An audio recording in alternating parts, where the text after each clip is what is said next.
Olá! Vamos começar agora uma aula sobre o plano de negócios. É um assunto muito importante e que muitas vezes não é abordado nos cursos da área da saúde, que naturalmente são mais focados em ensinar procedimentos.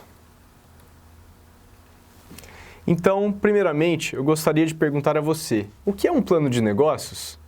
É um documento que funciona como uma ferramenta administrativa, mostrando o caminho para o futuro de uma empresa. Nele estão a visão e os objetivos do seu negócio. Basicamente, ele é um recurso de metas e objetivos. Mas como assim?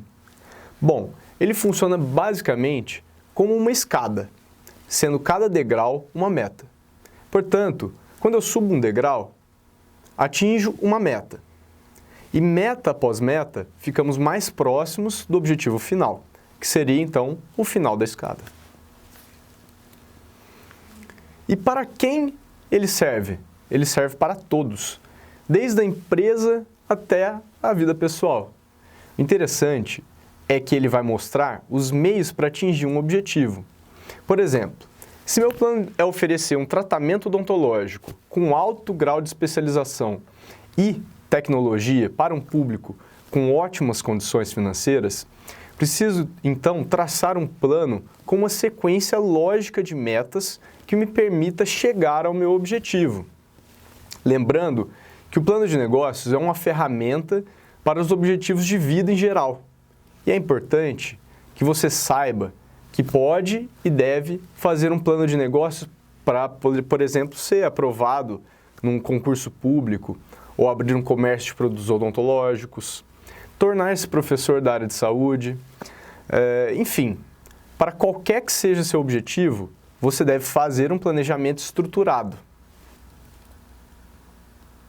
Então, a maneira mais simples de se montar um plano de negócios é fazendo algumas perguntas. Primeiramente, eu acho então que essas 8 perguntas elas vão te guiar para fazer seu próprio. Então, vamos lá. Primeira pergunta, qual o seu público-alvo? Quais necessidades esse público-alvo você precisa atender? Quem é a sua concorrência? Qual é o seu diferencial perante a sua concorrência? Como vai funcionar o seu negócio? E quais pessoas vão participar com você? Quais equipamentos você precisa? Ou qual o custo para montar o seu consultório ou fazer essa reforma? Então, vamos fazer o exercício de responder essas perguntas, imaginando que o nosso objetivo seja o de abrir uma clínica odontológica. Então, respondendo à primeira pergunta, você deve conhecer o seu público-alvo. Isso implica em identificar qual é o público-alvo, seu interesse, qual o comportamento de compra desse público-alvo, seu poder aquisitivo e aonde ele está localizado. Então, vou dar um exemplo. O meu público são as mulheres de 30 a 60 anos de idade, com interesse em se sentirem mais novas, mais jovens, e também em promover saúde bucal para o seu marido e filhos, sua família. O comportamento de compra dessas mulheres, geralmente, é o de colocar sua família em primeiro lugar, cuidando dos dentes, dos filhos e do marido antes do dela. Então, por último, ela vai cuidar de si. Ou seja, o comportamento é altruísta e afetivo. Portanto, oferecer um pacote acessível para sua família é uma maneira muito boa de atender as expectativas. Se a forma de pagamento for boa, ou seja, acessível, provavelmente o poder aquisitivo não será um fator tão limitante. E seu negócio, se ele estiver numa localização mais próxima aos afazeres da rotina da família, provavelmente com essa cliente vai se fidelizar com mais facilidade. Respondendo à segunda pergunta, temos que nos perguntar quais são as necessidades dos nossos potenciais clientes. Por exemplo, algumas pessoas consideram o clareamento dental supérfluo, já outros encaram como necessário, pois a estética é primordial em suas vidas. Com relação à concorrência, devemos então saber quem é, aonde ela está localizada, seus pontos fortes e seus pontos fracos. Além disso, temos que tentar entender como o público deles o enxerga, pensando sobre o que os atrai e especialmente o que falta no atendimento deles. Como estudamos a concorrência e sabemos o que ela pode oferecer aos seus clientes, chegou a hora de pensarmos qual vai ser o seu diferencial perante eles. Se você oferecer o mesmo tratamento que sua concorrência, os pacientes irão escolher entre o seu negócio e o do outro, baseados em preço, em atendimento, em localização. Agora, se você oferecer algo diferente, ou então o que a gente falou, atendimento muito diferenciado, é bem provável que você atraia clientes em função disso. Por exemplo, se na sua cidade existem somente pessoas que fazem a colocação de aparelhos ortodônticos convencionais metálicos, e você passa a oferecer aparelhos ortodônticos estéticos, como os alinhadores, você não acha que isso é um grande diferencial? Com relação ao funcionamento da sua clínica, é importante a elaboração de protocolos e processos relacionados à estrutura que você estará montando ou modificando. Um ótimo exemplo é o fluxo de pacientes numa clínica de médio ou grande porte. O paciente entra pela recepção, diz à recepcionista que procura atendimento. Nesse instante, então, ele é acolhido e fica na sala de espera. Da sala de espera, ele passa pela administração, vai para a área de atendimento ou avaliação e, terminando o atendimento, o paciente passa novamente pela administração. Sendo assim, todo paciente que vai ser atendido ou que sai de uma consulta irá passar pela administração, onde é feito o pagamento de seus serviços. A administração, então, nesse exemplo, é uma área de fidelização. E essa estrutura toda e esse funcionamento, ela dificulta o atendimento de clientes inadimplentes. Além disso, essa área também possui a função de receber o pagamento de novos orçamentos. Portanto, esse modelo funcional favorece o crescimento dessa empresa. Visto que já falamos do funcionamento, não poderíamos deixar de falar dos participantes do modelo de negócio. Devemos, através da ideia que temos sobre o funcionamento, pensar quais pessoas irão desempenhar uma função crucial. Por exemplo, em uma recepção sem recepcionista, ela funciona? Assim como uma administração sem um administrador também não vai funcionar. E por aí vai. Você deve então pensar nas pessoas e nas suas funções. Portanto, funções como faxina, limpeza de materiais, retirada do lixo, tudo isso faz parte do funcionamento. E essas tarefas, elas devem ser divididas entre os funcionários desde que nenhum deles seja sobrecarregado, ou então que deixe de exercer sua função primária para exercer uma função secundária, pois isso alteraria então o funcionamento dessa clínica. Nessa etapa, é interessante também pensarmos numa sociedade ou então em prestadores de serviço. Por exemplo, se você é um clínico geral e faz tudo exceto exodontia de terceiros molares, um sócio que faz cirurgias pode trazer uma boa parceria, pois os clientes que buscam esse serviço irão continuar no seu consultório. Ou seja, é um ganha-ganha. Outra maneira, então, da gente atender isso é trazendo um colega parceiro para fazer as cirurgias no seu consultório, terceirizando o serviço. É interessante a gente pensar que todas as pessoas no mundo que cresceram em algum momento precisaram de um parceiro. Sozinhos, nosso potencial é muito reduzido.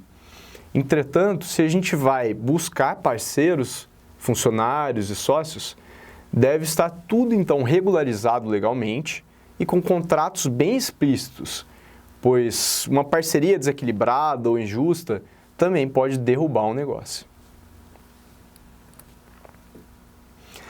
Se pensando em estrutura e funcionamento, parcerias, uma coisa que devemos focar agora é o equipamento. Devemos priorizar equipamentos que condizem com nossa estrutura. Por exemplo, uma sala de espera sem ar-condicionado e uma televisão pode ser um lugar muito desagradável para o seu paciente estar. Então, devemos nos perguntar qual é a real necessidade do equipamento dentro do funcionamento da clínica e se ele realmente vai mudar ou melhorar muito o atendimento. Um bom exemplo é focar na qualidade e eficiência de equipamentos que mais usamos com frequência, do momento da compra, a manutenção. Um exemplo bem legal da gente ter são os fotopolimerizadores, de maior qualidade para os ortodontistas. Se eles investem num fotopolimerizador melhor, seu índice de descolamento de brackets pode diminuir muito, podendo então reduzir o tempo, a jornada clínica.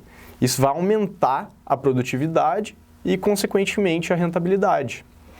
Portanto, é importante você investir em equipamentos que vão realmente otimizar a sua rotina clínica. Fechando todos esses itens, podemos então traçar uma ideia de quanto vai custar para montar ou reformar o seu negócio. Portanto, é muito importante fazer orçamentos de tudo que vai ser preciso. O capital, então, tem que ser reservado para isso. E, nesse momento, se todo esse investimento for muito alto, podemos pensar novamente nas parcerias, em sócios. Agora eu gostaria de convidar você a relembrar o conteúdo que foi oferecido nesses nossos vídeos. Eu vou chamar isso de escala evolutiva. Em outro vídeo de nossa equipe, vimos a importância do correto diagnóstico para compreender o estado e a necessidade de cada paciente. A gente pôde identificar essas necessidades e fazer um planejamento para atender essas necessidades, certo? Após o planejamento e plano de tratamento, é essencial para termos uma sequência de procedimentos a serem realizados, podendo ser divididos em um número certo de consultas. Então, a gente pode ter uma ideia ou uma estimativa do tempo total que é preciso para realizar um tratamento. Tendo em vista tudo isso, o plano de negócios ele vai ser responsável por dizer como esses procedimentos vão ser executados na sua estrutura, estruturar um valor para remunerar esse serviço e dar uma ideia de fazer alguma coisa com esses recursos. Olhando por outro ponto de vista, sua escada evolutiva pode ser vista da seguinte maneira. Primeiramente, obtemos o conhecimento, ou seja, a teoria de como executar um tratamento. Dando sequência, o conhecimento é transformado em competência, que é então a prática dessa teoria. Ser competente é saber resolver um problema.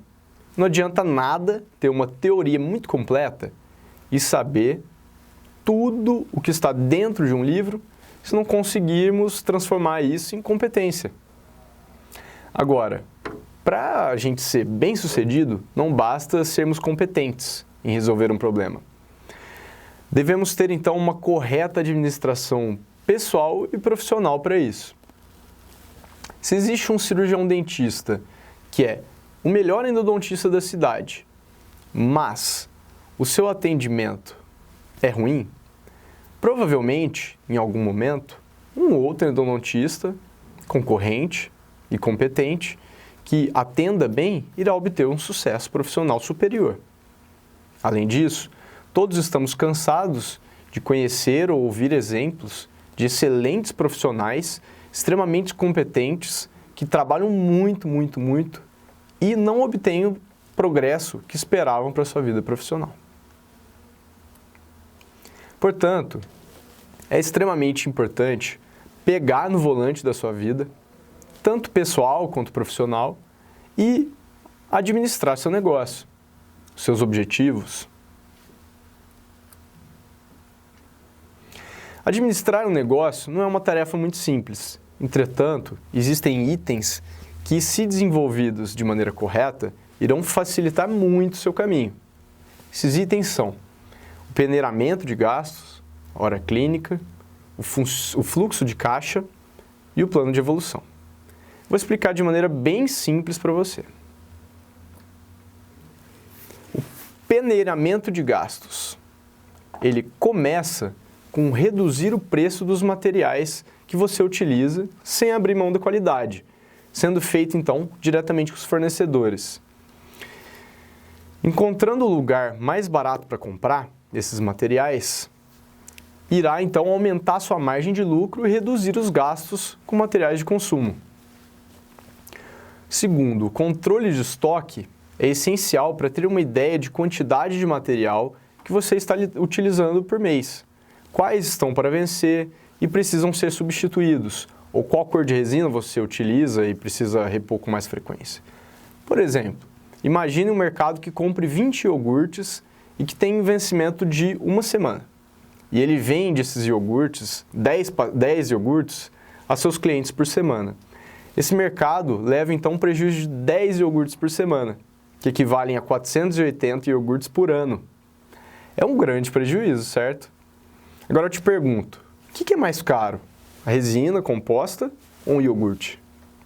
Então, por que um mercado faz controle de estoque e nós, cirurgiões dentistas, não o fazemos? Terceiro, uma equipe competente é uma outra coisa que vai te ajudar a desperdiçar menos material. Por exemplo, se você terceiriza teu serviço de próteses, um protético bom, que reduz seu trabalho na adaptação de uma peça e que não traga muitas repetições de trabalho, irá trazer uma economia de tempo e material de moldagem. Então, uma dica é não tenha preguiça de procurar pessoas ou fornecedores bons que possam lhe atender melhor. Isso vai te ajudar muito no final das contas. O quarto e último item é o imposto de renda. Se você é uma pessoa física, você paga 27,5% de imposto de renda. Então, por que não pensar com o seu contador em virar uma pessoa jurídica? Então, existe a possibilidade de economizar mais de 10% do seu salário somente nesse item. Não seria interessante?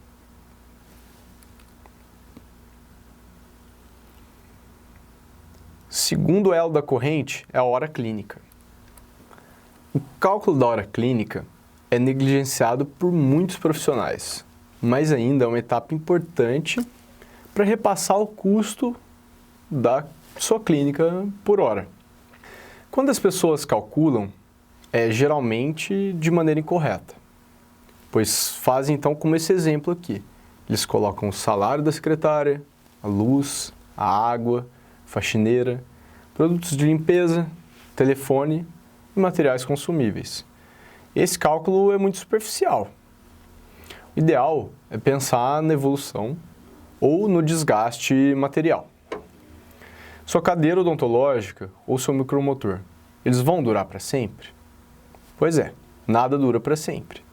Então, deve-se cobrar pelo desgaste desses equipamentos, sendo que em algum momento precisar trocar algum deles, você vai ter capital para isso embutido nos recursos do seu tratamento, dos seus atendimentos.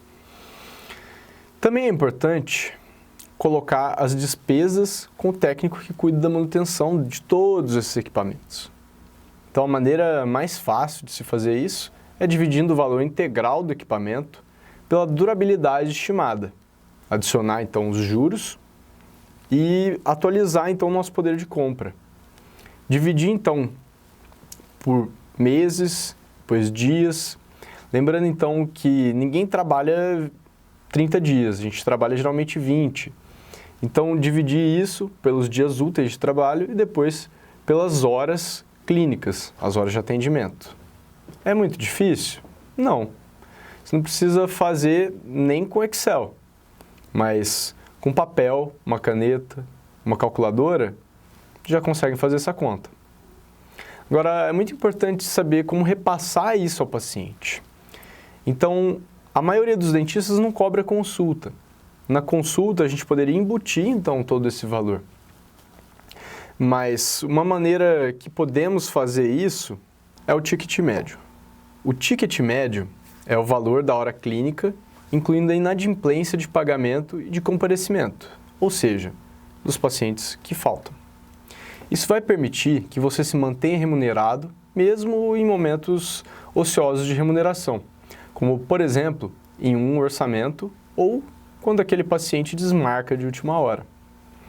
É a mesma mecânica que as montadoras fazem se um consumidor paga um carro à vista e outro um carro parcelado. Geralmente, quase não existe desconto para um ou para outro, pois o preço do carro já foi pensado. Eles fazem uma estimativa de quantas pessoas vão dividir e quantas pessoas vão pagar à vista. Agora, como fazer isso para odontologia? É simples. Vamos olhar esse exemplo. Basta somar quantos pacientes você atende em uma semana e dividir o valor total da hora clínica por eles. Então, no caso, são 50 horas clínicas que custam R$ 18,98 cada, dividida por 31 pacientes. Portanto, esses pacientes pagaram R$ 30 e R$ 61 cada, e os momentos que você está fazendo um orçamento, ou que faltam pacientes, ou que eles desmarcam, estão sendo ainda remunerados.